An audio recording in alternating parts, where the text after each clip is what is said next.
삼성이라든가 뭐 현대자동차라든가 무슨 LG라든가 네. 몇 개 우리나라 대기업 있잖아요. 네네. 거기서 하는 걸 갖다가 빼고 나면 상당히 이제 나머지 이제 있는 기업들의 R&D 투자가 상당히 적어요, 사실은. 그러니까 좀 말하자면 위드 삼성, 네. 위다우 삼성에 따라 갖고 한 20몇 조 빠져나가고 왔다 갔다 하는 거예요. 그러니까 그 정도로 이제 어떤 특정한 기업의 R&D 투자가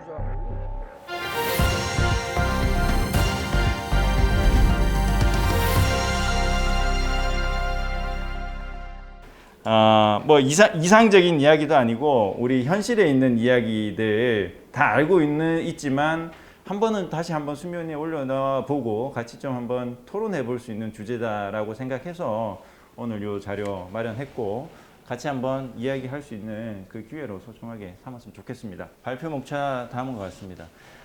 핵심은 우리나라 R&D가 많이 증가했다. 근데 질적으로 그러면 양적인 증가를 따라왔느냐에 대한 어떤 문제 제기를 하려고 합니다.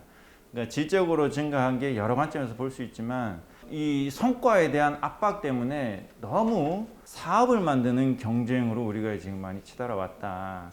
제대로 된 과제를 만들고 이 수요자들이 쉽게 뭔가 문을 찾아가서 내가 원하는 프로젝트를 수주하고 연구할 수 있게끔 하기보다는 사업을 만들고 만든 사업들이 그 안에서 프로젝트가 어떻게 되든 간에 사업 단위에서만 이야기를 하다 보니 많은 행정적 로스가 발생한 거 아니냐라는 거에 대한 문제 제기를 하려고 합니다. 이미 아시다시피 R&D 예산 많이 증가했습니다. 우리나라 정부 R&D 규모는 GDP 대비 세계 넘버 1입니다. 전체 국가 R&D로만 보면 2등이지만 정부 R&D만을 보면 경제 규모 대비 넘버 1이다. 그만큼 양적으로 증가했다라는 거고요. 이미 80년대 초반부터 R&D가 시작이 됐고 현재 지금 제가 이 영역에 몸을 담았을 때는 2002년도에 제가 이 IT앱에서 사업 시작을 했습니다. 그 당시에 산업부의 과제 수는 손으로 꼽을 만한 숫자였고요. 근데 지금 현재 세부 사업들 돌아가는 개수만 보면 945개입니다. 945개가 그러면 많은 거냐 적은 거냐 사실 어떤 절대적인 수치 기준 레퍼런스는 없습니다. 근데 어쨌든 그 당시에 비해서 예산의 증가 비중보다 더 사업 수가 더 가파르게 증가한 거는 팩트입니다. 그래서 사업 수가 상당히 많아졌다. 945 거의 1000개 육박하는 수준이다라는 거고요. 산업부만 보더라도 마찬가지입니다. 제가 아까 말씀드린 2000년도 초반에만 보면 공통핵심 사업, 중기거점 사업, 차세대 신기술 사업, 공통핵심은 2년, 중소기업 2억, 중기거점 사업은 5년, 그 다음에 차세대 신기술 사업은 7년 이렇게 해서 나름 어떤 서로 영역이 중복되지 않고 마일스톤을 가지고 지원을 했. 그 당시에는 나름 체계가 어느 정도 단순하고 심플했고 잘 잡혀 있었다라는 거 말씀드리는데 지금 보면 2020년에 산업부의 신규 사업만 55개입니다. 55개가 작년에 신규 사업으로 런칭됐다라는 거가 한번 우리가 생각해 봐야 될 포인트가 아니냐라는 거고요. 이런 사업들이 분화된 계기 중에 하나가 저는 이렇게 생각합니다. 정부 R&D 투자에 대한 성공 사례가 뭐냐? 성공에 대한 압박이 계속 어느 조직 이해관계자들로부터 있었고 그런 성공 사례를 만들기 위해서 계속 새로운 사업들을 만들면서 뭔가 돌파구를 찾았기 때문에 이런 지금 신규 사업들이 많이 증가하게 된 게 아니냐. 그 원인 중에 하나가 성공에 대한 압박 이런 것도 있지 않나 생각이 듭니다. 근데 이 자료가 2016년도에 퀴즈탭에서 나온 자료인데 과거 50년, 미래 50년이라고 했지만 그 당시만 해도 이미 성공 사례라고 언급되고 있는 내용들이 다 80년, 90년대의 성공 사례들입니다. 그 당시에는 이미 정부가 투입을 통해서 뭔가 정부 투입의 성과라고 할 만한 어떤 아웃풋 그림을 그릴 수 있었지만 지금은 그림 찾기가 상당히 어렵습니다. 너무 복잡해졌기 때문이죠. 정부가 우리가 투자한 성과다라고 하기에는 민망할 수밖에 없습니다. 공격의 포인트가 워낙 많아졌고 그런 거를 인정해야 될 때가 아닌가 생각이 듭니다. 정부가 오롯이 투자해서 성공 사례를 만들기가 어려워졌다. 이제는 복잡성의 시대다.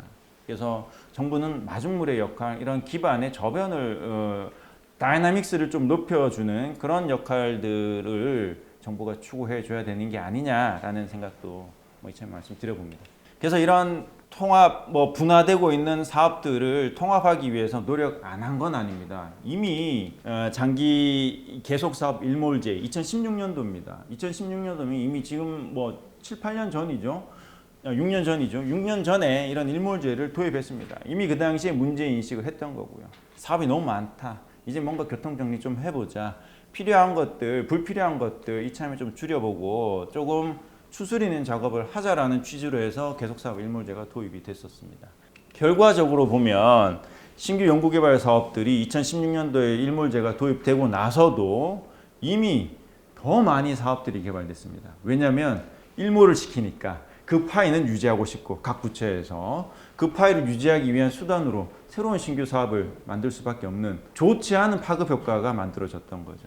새로 오래된 사업들은 없애는데 새로운 사업들은 만들어야 되겠고 새로운 사업들을 만드는데 새로운 패러다임, 새로운 추진책으로 만들기보다는 기존의 사업들을 어떻게 잘 가공해서 포장해서 설득력 있게 새로운 예산으로 가져갈 거냐 이런 쪽에 어떤 경쟁이 있었고 그래서 보시다시피 2016, 17, 18 쭉 해서 신규 사업 수가 지속적으로 늘어났습니다. 작년만 보면 214개, 그러니까 아까 900여 개 사업 중에서 200여 개가 신규 사업이다라고 하니 5개 중에 1개는 신규 사업으로 작년에 이미 메꿔졌다라는 거. 조금은 우리가 이제는 문제 인식을 가지고 바라봐야 될 포인트가 아닌가. 사업들 경쟁이 과연 사업 간 경쟁이 필요한 거냐? 필요하다면 해야 되지만 정말 필요한 사업들이 만들어지고 있느냐에 대해서는 한번 우리가 생각해 봐야 될 시점이라고 생각이 들어서 말씀을 드려봅니다. 그렇습니다. 그래서 이게 2021년 올해죠. 총 945개 세부 사업들 돌아가고 있고요.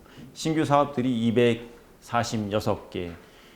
사업 수 기준으로는 말씀드린 것처럼 26%가 신규 사업으로 채워졌다라는 거. 98년도에 108개 사업이었다고 하면 108개 사업에서 지금 945개, 거의 9배가 증가했습니다. 예산은 그 정도까지 증가하지 않았고요. 플레이어들도 많아졌습니다. 거의 모든 중앙부처에서 지금은 R&D 사업들을 다 수행하고 있다.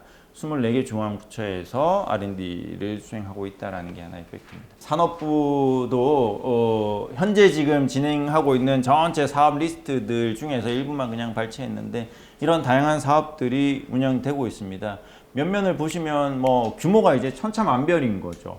예를 들어 위에서 세 번째에 있는 소재 부품 기술 개발 사업들 이런 거는 예산이 이제 2천억대, 1,000억대 단위의 사업이 있는데 반해서 그 밑에 이제 시스템 산업 기술 개발, 3D 프린팅 의료기기 산업 기술 실증 사업, 40억 사업들까지. 그러니까 사업이라는 하나의 하이라키는 있지만 그 안에서 세부 사업들이 1,000억 단위, 1,000 단위의 예산으로 돌아가고 있는 사업들도 있고 10억 단위에서 돌아가고 있는 사업들이 다양한 스펙트럼을 가지고 세부 사업이라는 어떤 그 요건에 맞게 돌아가고 있습니다. 두 번째는 아까 좀 전에는 이제 일몰제에 대해서 이야기 드렸고 또 다른 어떤 중앙정부 차원에서의 이런 사업 정리 근본적인 어떤 개선의 노력으로 도입한 게 예타제도입니다. 이미 지금 다 잘 아실 거고 저희 같은 전문 기관에서는 예타 대응하는 게 핵심 업무 중에 하나입니다. 올해는 조금 조용한 것 같은데 상대적으로 그동안 일몰제로 인해서 새로 사업을 재기획한다거나 새로 사업을 도입할 때 반드시 넘어야 될 산이 예타 제도였죠. 총 사업 500억 이상, 정부 지원 300억 이상.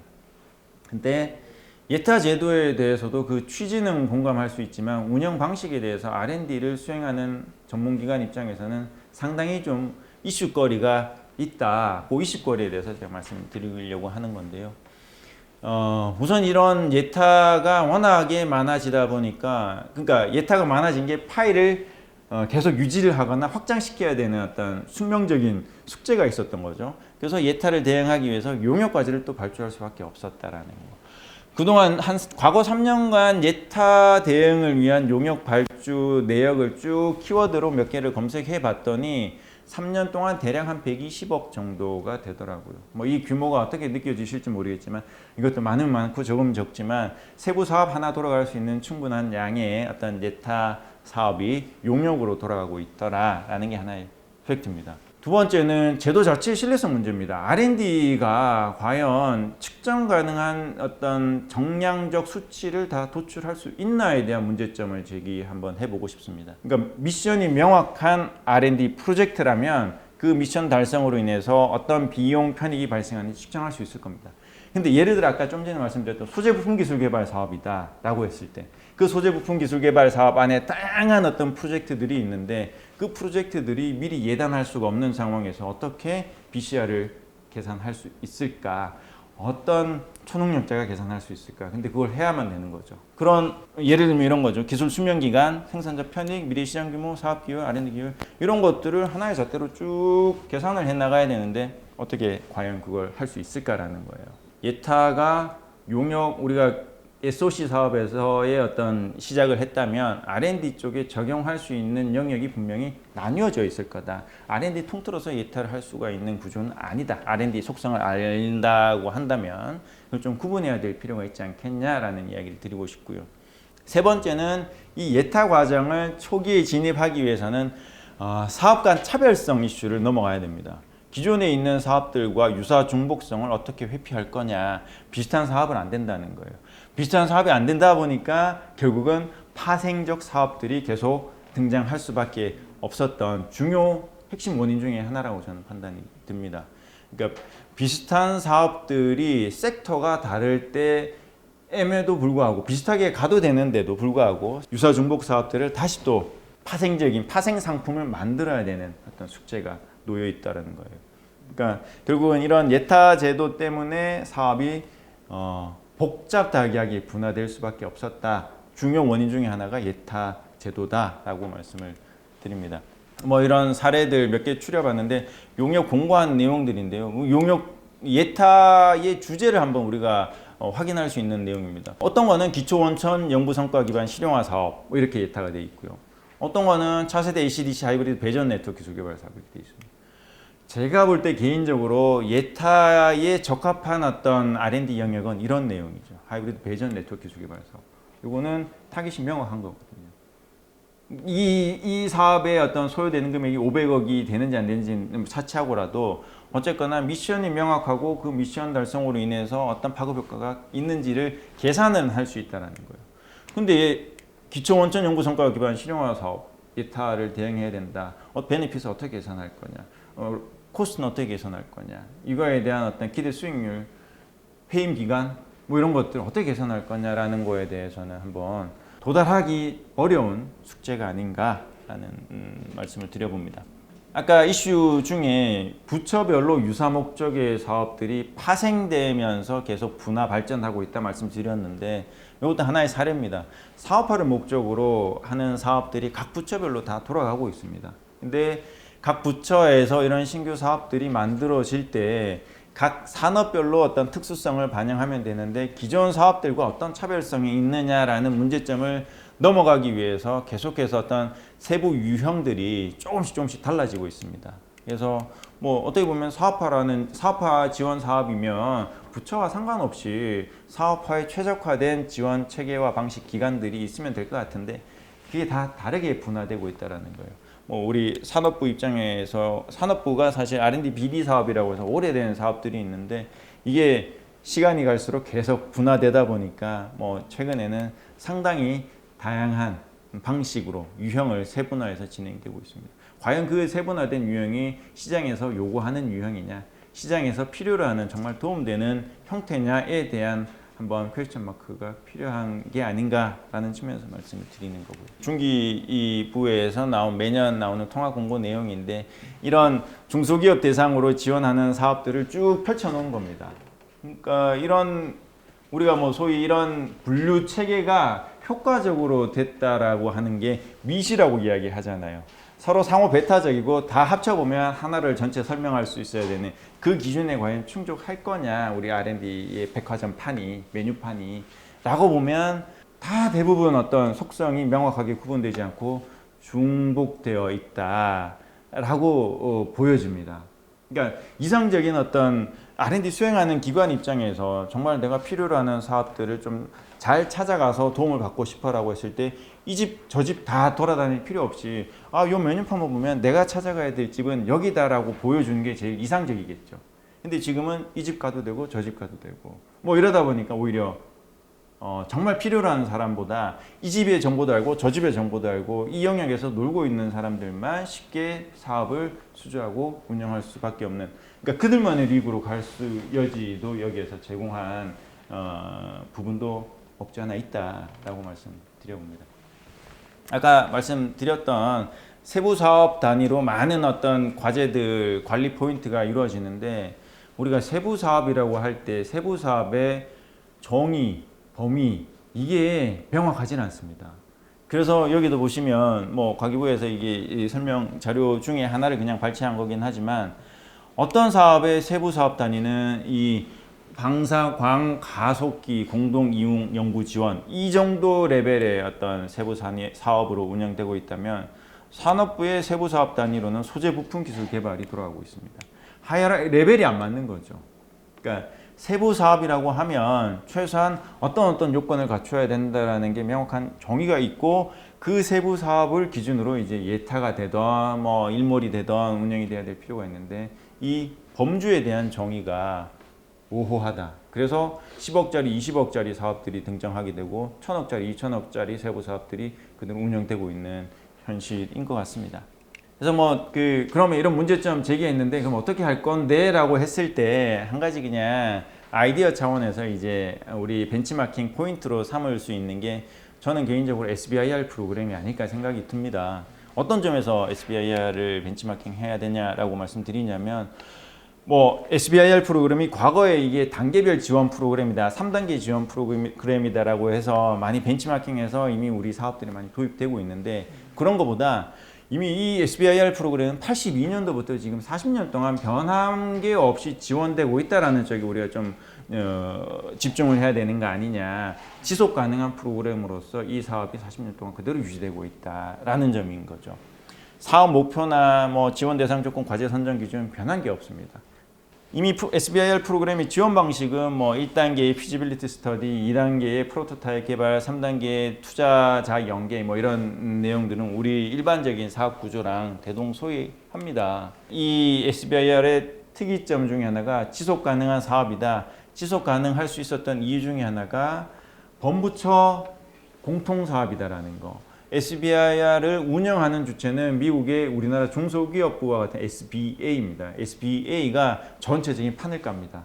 이 사업의 어떤 추진 체계는 어떻고 지원 방식은 어떻고 전체적인 어떤 아웃라인을 깔아줍니다. 깔아주면 그 아웃라인을 활용해서 각 부처가 활용하는 거죠. 지금 12개 연방정부기관이 참여한다고 하는데 공이 같은 템플릿을 썼습니다. 물론 부처별로 약간 커스터마이즈 해야 될 부분은 있습니다. 나름의 어떤 자율성을 가지고 있지만 큰 줄기가 같이 공유한다라는 거. 그 같이 공유하기 위해서 SBA가 그런 역할을 한다라는 거예요. 그래서 굳이 뭐 중소기업을 지원하기 위한 추가적인 사업을 막 개발하고 사업 단위에서의 어떤 경쟁을 하기보다는 좋은 프로젝트를 어떻게 만들 수 있을까, 좋은 프로젝트를 만들기 위해서 PM의 역할을 어떻게 둘까, 이런 쪽으로 고민하고 있다는 거예요. 우리랑 좀 차별이 있는 거죠. 우리는 예산을 만들고 예산을 유지해야 되고 하다 보니 사업을 개발해야 되니까 프로젝트에 대해서는 등한시하게 할 수밖에 없는 어떤 문제랑은 좀 다르게 진행되고 있다는 점에서 말씀을 드려봅니다. SBIR의 뭐 기본적인 특징 중에 하나가 연방정보기관에서 일정 규모 이상의 R&D 자금을 운영하는 경우에는 이 SBIR 프로그램에 각출해야 된다는 게 의무사항에 있고요.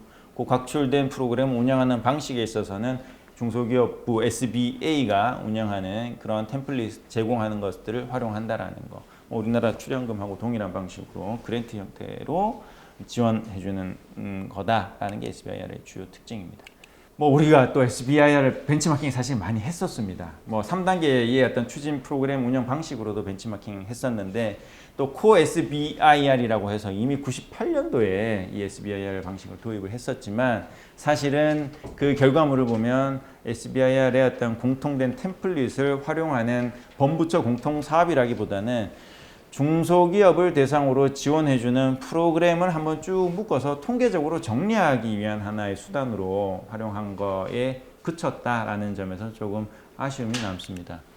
뭐 코SBIR 매년 지금도 이 정보를 취합 정리해서 국무회의 보고하고 매년 업데이트하는 상황이긴 한데 결과적으로 보면 각 부처에서 이 사업들이 중소기업을 대상으로 지원해주는 사업이다라는 정보를 모아서 통계적으로 정리하고 마무리하는 수준에 그치기 때문에 어떤 실효성, 시장에서의 어떤 실천적인 영향을 미치는 거는 요원한 겁니다.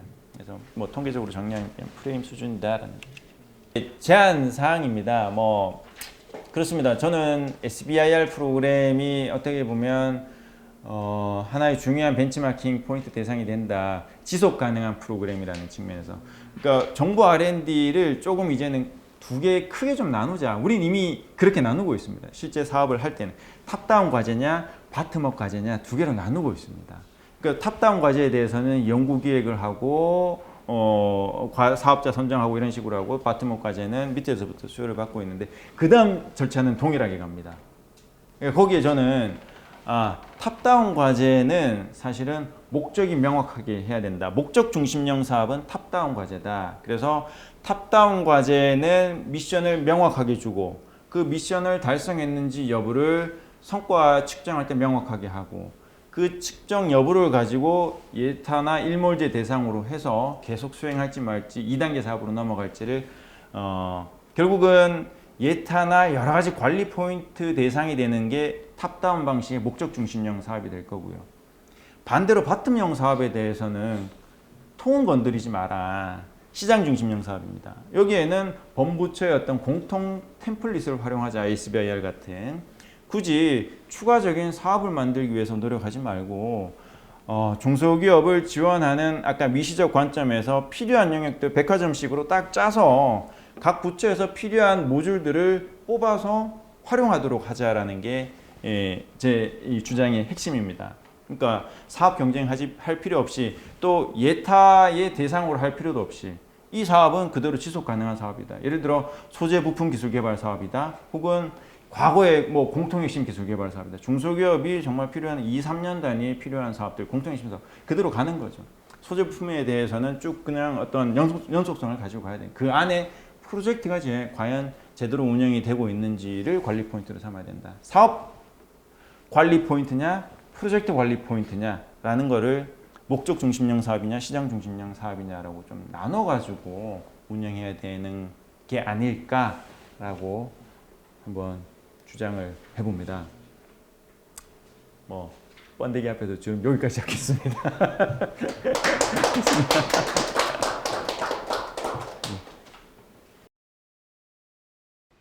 네, 안녕하십니까. 산업통상자원 R&D 전략기획단 기술정책 MD 오동훈입니다. How to 콜로키움은 최근에 핫한 트렌드라든가 또는 과학기술정책의 여러 가지 이슈를 다루는 그런 콜로키움으로서 여러 분야의 전문가들을 모시고 진행하고 있습니다. 오늘은 산업기술진흥원의 민재웅 박사님 모시고 정부 R&D 사업의 분화와 통합이라는 주제로 말씀을 나누도록 하겠습니다. 네, 임 박사님 반갑습니다. 네. 예, 잠깐 자기 소개 좀 해주세요. 네, 저는 산업기술진흥원에 근무하고 있고요. 민재웅입니다. 오늘 이 자리, 뜻깊은 자리 초청해 주셔서 진심으로 감사드립니다. 정부 R&D 사업의 분화와 통합이라고 잡으셨는데 정부 R&D 예산의 양적 증가 부분 있잖아요. 양적을 뭔가 증가하다 보니까 분화되기도 하고 통합되기도 하고 그런 어떤 일종의 진화적 과정을 겪어오는데 네.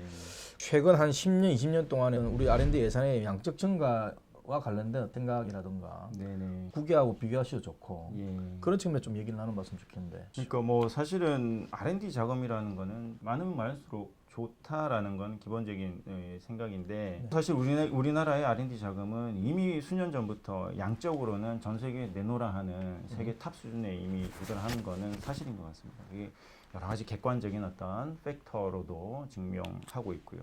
전체 이 경제 규모 대비 정부 R&D 예산은 세계 탑 수준입니다.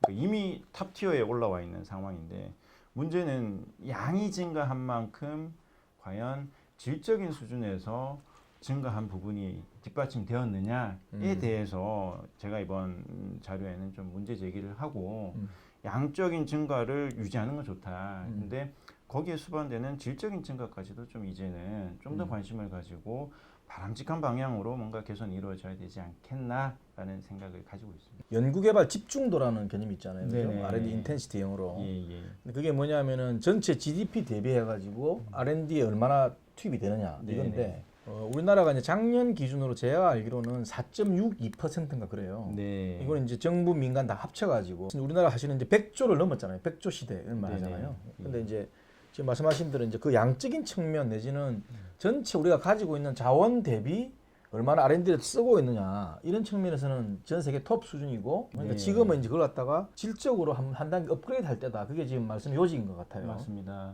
우리가 이제 착시가 하나 있는 거 사실 저는 좀 지적을 하고 싶은 게 하나 있어요. 네네네. 뭐냐면 지금 우리나라 연구개발 집중도 중에 예를 들면 100조 중에 한 75% 이상은 한 75조 이상은 민간에 투자를 해요. 네네. 그런데 이제 그 민간의 투자를 가만 보면 뭐가 문제냐면은 삼성이라든가 뭐 현대자동차라든가 무슨 LG라든가 네. 몇 개 우리나라 대기업 있잖아요. 네네. 거기서 하는 걸 갖다가 빼고 나면 상당히 이제 나머지 이제 있는 기업들의 R&D 투자가 상당히 적어요, 사실은. 그러니까 좀 말하자면 위드 삼성, 네. 위다우 삼성에 따라 갖고 한 20몇 조 빠져나가고 왔다 갔다 하는 거예요. 그러니까 그 정도로 이제 어떤 특정한 기업의 R&D 투자가 몰려 있다는 거고. 그래서 이제 그걸 전체를 놓고 통계를 낼 때는 민간에서 혁신 활동이 상당히 높은데 네. 활발한데 삼성을 빼버리고 나면은 상당히 이게 내려가는 거예요, 그게. 그러니까 그게 이제 너무 한쪽이 편중된, 그죠? 너무 이제 이렇게 뭐 비유하자면 편식하고 있는 그런 네. 거라 네. 그런 부분이 좀 다른 분야에서의 특히 중견기업이나 이런 쪽에 R&D 투자가 좀 올라가야 네. 좀 더 잘 되지 않을까 뭐 그런 생각을 해봅니다. 예. 잠시만요. 그 다음에 하나 이제 한번 얘기를 나누고 싶은 주제가 뭐냐면 그 장기 계속 R&D 사업에 대해서 일몰 제도가 도입이 됐잖아요. 네. 이 일몰제라는 게 뭐고 또 우리 시청자들 위해서 좀 간단한 소개해 주시고 그다음에 일몰제의 또 의의라든가 네. 또는 뭐 장점 뭐 내지는 성과 그럼에도 불구하고 또 일몰제가 도입됨으로 인해 가지고 우리가 좀 더 보완해야 될 점 이런 부분을 조금 얘기를 해봤으면 좋겠어요. 어떤 일몰제가 도입된 근거는 명확한 것 같습니다. 이미 2016년도 당시에 R&D 예산이 꾸준히 증가한 결과 지금 사업 수나 과제 수가 너무 많이 생겨나다 보니까 네네. 조금 이제는 근본적인 어떤 구조 조정이 필요하겠다라고 판단을 중앙정부에서 했던 것 같습니다. 네네. 그게 이미 지금 2016년도니까 지금으로부터 7, 8년 전이 될 것 네네네. 같은데요. 그래서 이제 그냥 어떻게 보면 별다른 견제 없이 쭉 계속되던 어떤 사업들을 일괄적으로 이제 셧다운 시키는 걸로 생각을 하고 네. 계속 과제는 일단 사업의 타당성을 재점검해서 그 다음 계속 갈지 말지를 결정하는 그런 제도를 16년도에 도입을 했었습니다. 네. 그러니까 어떻게 보면 이제 시대 상황이 뒤처졌거나 제대로 성과가 안 나오거나 이런 내용 사업들을 이제 셧다운하는 게 목표였는데 그 후에 어떤 진행된 경과를 보면 취지와는 다르게 계속 과제들이 다시 재기획을 하고 또 다른 어떤 이름을 가진 사업들이 재등장하면서 오히려 어떻게 보면 신규 사업들이 전체적으로 조정이 됐다기보다는 더 사업이 분화되고 파생되고 늘어나는. 근데 그 과정에서 근본적인 어떤 R&D 생태계가 바뀌었거나 R&D 프로그램의 구조가 바뀐 게 아니라 어떻게 보면 그걸 표현하는 방식과 이 어떤 껍데기만 바뀌게 되는 다소 좀 비판적인 네네. 이야기일 수는 있지만 네.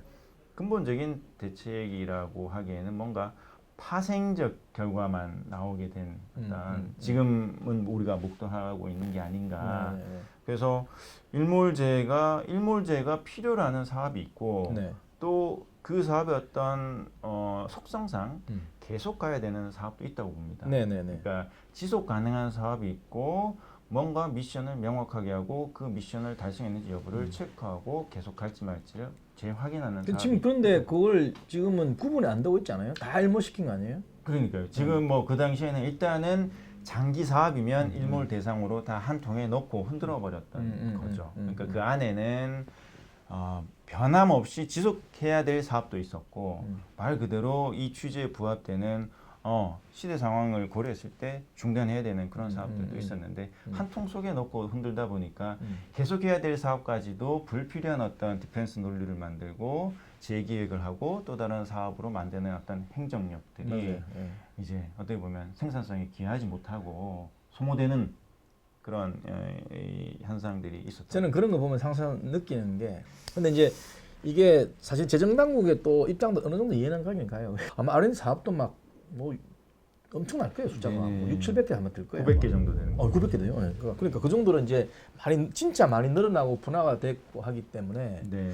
그런 측면에서 이제 한 번 정도는 뭔가 이게 좀 정리를 해야 되겠다. 네. 내지는 뭐 이게 말하자면 양떼를 쫙 풀어가지고 막 이게 목초지에서 이제 풀을 막 각자 뜯어먹고 있는데 예. 한 번 정도는 이렇게 싹 이렇게 불려 들어가지고 양털도 좀 깎고 네. 그렇게 맞습니다. 정리를 예. 해줘야 되는 그러니까. 그런 측면에서 이제 한 측면이 좀 있다. 예. 그럼 아마 앞, 뭐, 예. 예. 그 당시에 그런 이제 생각 정부 당국에서는 했었고 네, 네. 그런 것들을 이제 조금은 이제는 교통 정리를 해봐야 될 시기다라고 네, 네. 판단했던 건데 네.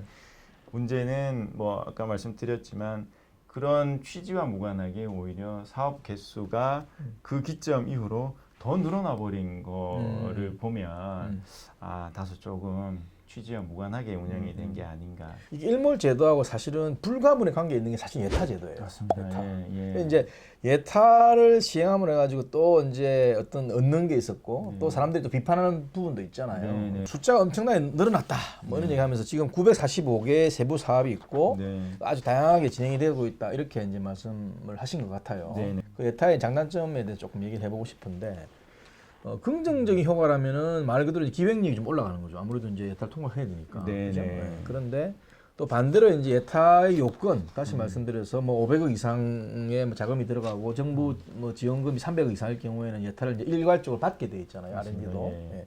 그러면서 이제 너무 기존의 이제 인프라에 해당하는 그런 방식대로 예타를 뭐 시행한다든가 그런 어떤 근본적인 어떤 예타 제도의 어떤 R&D에 적용하기에는 명점이 있다. 이게 일각의 주장들인데 네. 그 부분은 어떻게 생각하세요? 예타 제도도 사실은 취지만을 보면 정말 정부가 지원해 줘야 될 대형 국책 사업이냐 아니냐를 면밀하게 한번 검증해 보겠다. 이런 취지는 100% 누구라도 부정할 수 없이 공감할 수밖에 없는데 근데 제가 하나 말씀드리고 싶은 네네네. 거는 정부가 하는 일 중에 네. 내지는 어디서 하는 정부뿐만 아니라 기업이 하는 일도 네.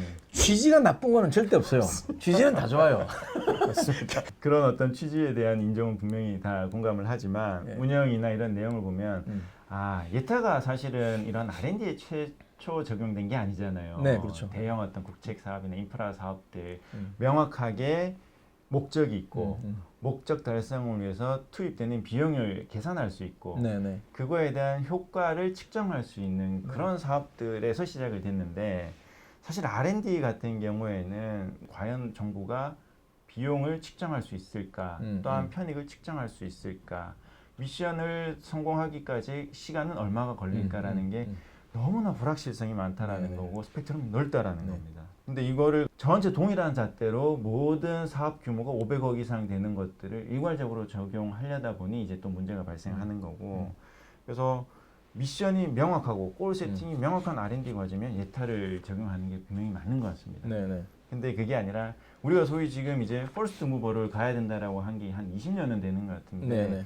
이런 제도랑은 사실은 또 개인적인 생각이 좀 상충된다고 보거든요. 네네네. 말 그대로 퍼스트 무버라면 R&D 투자에 대한 불확실성이 높은 과제들을 정부가 지원해야 됩니다. 불확실성이 높다라는 건 측정이 어렵다 혹은 불가능하다라는 거고 언제 구현될지 알 수 없는 거지만 도전하기 위해서는 정부가 지원해 줘야 되는데 이거를 뭔가 정량화시키고 측정하고 거기에 어떤 기획 과정의 논리적 타당성을 근거 자료로 만들려다 보니까 오히려 도전적 과제를 발굴하기보다 도전적 사업을 추구하기보다는 될 만한 거. 될 만한 거, 네. 측정 가능한 거. 네네. 측정 가능한 거는 이미 그러면 뭔가 눈에 보이고 도전이라는 거랑은 좀 거리가 멀게 돼버린 거고. 그런 어떤 상충되는 모순의 문제도 여기에서 발생하는 게 아닌가. 네. 이제 이게 예타 대상 사업이냐 아니냐에 대한 좀 더 깊은 고민이 필요하지 않나. 네, 저는 네. 그렇게. 그 다음에 이제 제가 사실은 오늘 뭐 말씀 나누고 싶은 것 중 하나가 이제 우리가 이제 어떤 사업을 추진함에 있어 갖고 R&D 사업 추진함에 있어 가지고 이제 미국의 이제 SBIR 같은 거 이런 네, 프로그램이 사실은 상당히 좀 벤치마킹 할 만한 프로그램으로 많이 이제 얘기가 되고 있어요. 네. 그래서 그 부분을 조금 자세하게 좀 얘기를 자주 해보고 싶어요. 그래서 우선 우리 저 시청자분들 위해 가지고 예. 그 SBIR 프로그램에 대해서 간단하게 좀 일단 소개를 좀 해주시죠. 그러니까 미국 SBIR 프로그램은 사실은 제일 특징적인 게 오늘 주제랑도 관련성 있는 게 일단 40년 동안 변치 않고 지속되어 온 프로그램이다. 네, 네. 가장 대표적인 거. 우선 SBIR이 Small Business Innovation Research 이렇게 해가지고 중소기업 혁신 연구 뭐 이렇게 번역할 수 있겠네요. 그죠? 맞습니다. 네. 예. 그래서 이제 주 타겟이 중소기업이고 네. 미국의 각종 이 연방 정부에서 일정 규모의 R&D 예산을 집행하는 기관이면 최소한 일정 퍼센테지 이상은 중소기업을 위한 SBIR 프로그램에 출연해서 중소기업을 대상으로 지원을 해줘야 되는 의무사항이 있습니다. 네네. 그런 이제 구조적 특징을 가지고 지금 이제 사업이 40년 동안 지속되어 오고 있고요. 그러니까 성정 지표나 이 핵심 목표가 그동안 40년 동안 바뀌지 않았다라는 거. 네. 과제 선정 기준을 보면 첫 번째 단추가 문제가 얼마나 중요하냐, 이 기술 개발을 통해서 도달하고자 하는 문제가 뭐냐, 그게 네. 중요한 거냐. 네. 두 번째는 연구 책임자의 역량이 있냐 없냐. 네네. 그 다음에 회사의 연구 능력이 어떠냐. 네네. 그 다음 제한 기술의 혁신성이 있는지 없는지, 네. 문제 해결 전략이 바람직한지, 연구 인프라 수준이 어떤지 요 6개 과제 기준을 가지고 이제 선정을 하게 되는 건데, 과거에도 이미 우리나라에서 SBIR 프로그램을 많이 벤치마킹 시도를 했었습니다. 네네. 근데 그 당시 벤치마킹 포인트는 SBIR 프로그램이 3단계로 구성되어진 프로그램이다. 네. 그래서 첫 번째 단추가 사전 기획을 하고 네. 기획의 타당성이 인정이 되면 두 번째가 시제품 제작을 지원해주고 시제품 제작의 결과물이 인정이 된다고 그러면 이 투자자들의 어떤 자금줄하고 연결시켜주는 네, 3단계 네, 지원까지 네, 그런 어떻게 보면 마일스톤 방식으로 체계화되어 있다라고 해서 SBIR 프로그램을 벤치마킹해서 우리나라의 많은 사업들이 이런 단계 구분을 해서 지원 발전된 바가 있습니다. 네, 네. 근데 제가 지금 오늘 이야기를 말씀드리는 것은 SBIR의 어떤 벤치마킹 포인트가 단계적인 어떤 사업 추진 체계도 있지만 범부처가 네. 동일한 어떤 사업 프로그램에 참여해서 같이 사업을 각자 영역에서 수행하고 있다라는 게 하나의 어떤 벤치마킹 포인트입니다. 왜냐하면 아까 우리가 정부 예산이 많아지고 사업이 많아지고 각 중앙부처에서 각자의 사업들로 쭉 발전 분화되고 있는데 대부분 섹터는 다르지만 기능은 비슷한 영역들의 사업이 네. 많습니다. 네네. 그런 사업들은 사실은 굳이 별도의 규정과 별도의 추진, 처리, 방식, 양식 이런 것들 가지고 분화될 필요가 없이 하나의 어떻게 보면 통을 가지고 각 부처에서 그 결과물을 뽑았을 수 있다고 하면 네. 훨씬 어떤 국가 R&D의 사업 관리 방식이 효율성이 높아질 거고 R&D를 추진하고자 하는 기업들도 쉽게 찾아갈 수 있지 않겠나. SBIR을 이 프로그램 운영하는 주체는 누구예요? 미국에는 SBA라고 해서 우리나라로 따지면 중소기업부입니다. 네. SBA에서 SBIR 프로그램을 총괄 관리 운영하는 책임 어떤 중앙부처라고 보면 되고요.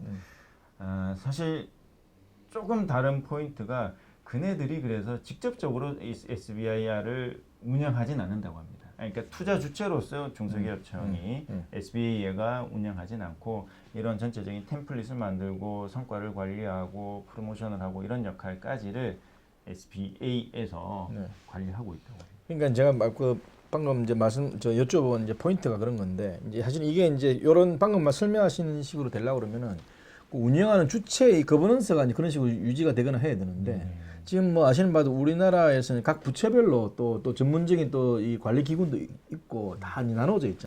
기업으로 표현하자면은 R&D 연구자들이 있고 그 영역의 연구자들이 있고 관리를 하는 또 어떤 전문기관이 있고 거기 부처가 전체적인 정책 방향을 잡는 부처가 있고 그래서 이게 딱 수직 계열화가 돼 있는 거예요, 사실은 사일로처럼. 네네. 근데 지금 이거는 이제 SBIR은 아까 말씀한 그런 취지에 맞는 여러 기업들이 쫙 영역이 있으면 그 영역 프로그램의 형태는 같지만 그 영역들 자기네들 영역에 따라 가지고 투자를 하면 된다 이런 맞습니다. 개념이잖아요. 맞습니다. 그러니까 그게 좀 달라가지고 네네. 이제 거버넌스 측면이 좀 더 이해가 되거나 아니면 해결이 돼야 지금 네. 말씀하시는 게 현실적으로 가능할 거다 네, 그런 생각이 네. 좀 들고 예. 사실 또 하나는 그렇기 때문에 사실 우리나라에 항상 보면 이제 그 범부처 사업 내지는 뭐 부처 공동 추진 이런 거에 대한 저 요구나 열망들은 많은데 막상 딱 뚜껑을 열어보면은 이게 강력한 주인이 없으면은 이게 잘 안 되는 그런 현상이 실제로 존재하거든요. 네. 그래서 그런 부분을 어떻게 하면 잘 될 수 있게 할까 그게 참 고민의 포인트다 저는 그렇게 생각합니다. 우리나라 이제 SBIR을 벤치마킹한 우리나라의 뭐 코 SBIR 그 부분에 대해서 조금 설명을 좀 해주시죠. 네네. 뭐 이미 오래됐습니다. 98년도에 네. 이 SBIR 프로그램을 벤치마킹해서 코SBIR이라고 우리가 만들었는데 근데 이 코SBIR 같은 경우에는 어떤 특정 사업 프로그램이라기보다는 중소기업 대상을 목표로 하는 사업들을 한번 전체 현황판에 한번 모아보자. 네네네. 그래서 현황판에 모아서 그 네이밍을 붙인 게 코SBIR입니다. 네네. 그래서 코SBIR이라고 하면 사업명이 아니고 중소기업을 지원해주는 프로그램들의 집합체 그거를 전체 이제 통계적으로 한번 보고 현황이 어떻게 바뀌고 있는지를 살펴보는 테마 네. 정도라서 사실 SBIR을 벤치마킹 했다라고 하기에는 조금 궁색한 면이 없지 않아 있습니다.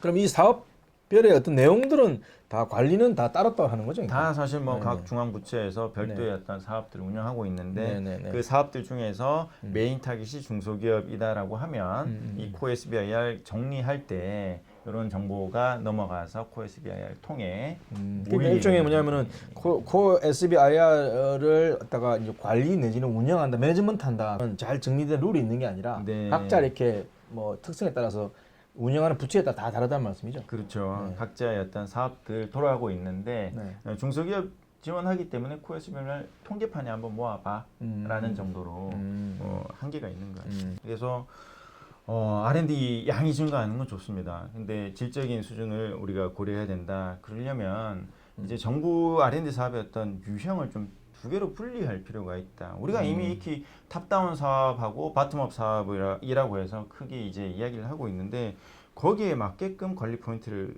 나눠 가야 되는 거 아니냐. 즉 다시 말하면 바텀업 사업은 정부가 이제는 지속 가능한 프로그램으로 유지되도록 운영해야 된다라고 이야기를 하고 싶습니다. 그래서 바텀업 사업을 시장 중심형 사업이라고 해서 이 사업들은 굳이 목적 일몰제 대상이거나 예타 대상이 아니고 큰 하나의 통을 만들어 놓고 말 그대로 SBIR이 이 사업에 해당되는 것 같습니다. 네네네. 시장 중심형 사업은 SBIR을 벤치마킹해서 그 틀이 유지되고 범부처에서 공통적으로 사용되고 일몰과 예타의 대상이 아니라 그 안에 있는 프로젝트가 제대로 발굴되고 프로젝트가 성공적으로 도달할 수 있게끔 지원해주는 관리 체계에 가야 된다라는 거고 네네. 탑다운 방식에 대해서는 말 그대로 정부의 기획 역량을 총동원해서 정부가 R&D 방식을 통해서 달성해야 될 목적을 문제를 명확하게 정의하고 네네. 그 문제를 해결하기 위한 다양한 방법론들을 허용하고 그 문제를 달성했는지 여부를 체크해서 일몰을 시키느냐 아니면 또 다른 세컨드 스테이지로 가느냐를 판단하게 되는 대상 사업으로 여겨야 된다. 탑다운 사업들, 목적 중심형 사업들, 아니면 바텀업 사업들, 시장 중심형 사업들. 거기에 따라서 관리 포인트와 사업의 어떤 운영 방식을 다르게 해야 되지 않겠냐라는 주장을 한번 말씀드려봅니다. 오늘 뭐 바쁜 시간에 말씀 주셔서 고맙고요. 다음 또 기회도 뵐 수 있으면 뵙도록 하겠습니다. 지금까지 잘 보셨습니까? 충분한 아주 구체적인 그런 대안까지는 시간의 제약상 많이 얘기를 못 나눴지만 그래도 어떤 것이 올바른 방향이냐에 대한 어떤 질문에는 나름대로 재밌게 이렇게 얘기를 나눈 것 같습니다. 시청자 여러분들도 이런 주제들에 대해서 한번 생각해 보시고 정말로 우리가 가야 될 길이 뭐냐 이런 부분에 대해서 같이 고민할 수 있는 그런 시간이 되었으면 고맙겠습니다. 네, 지금까지 시청해 주셔서 고맙습니다.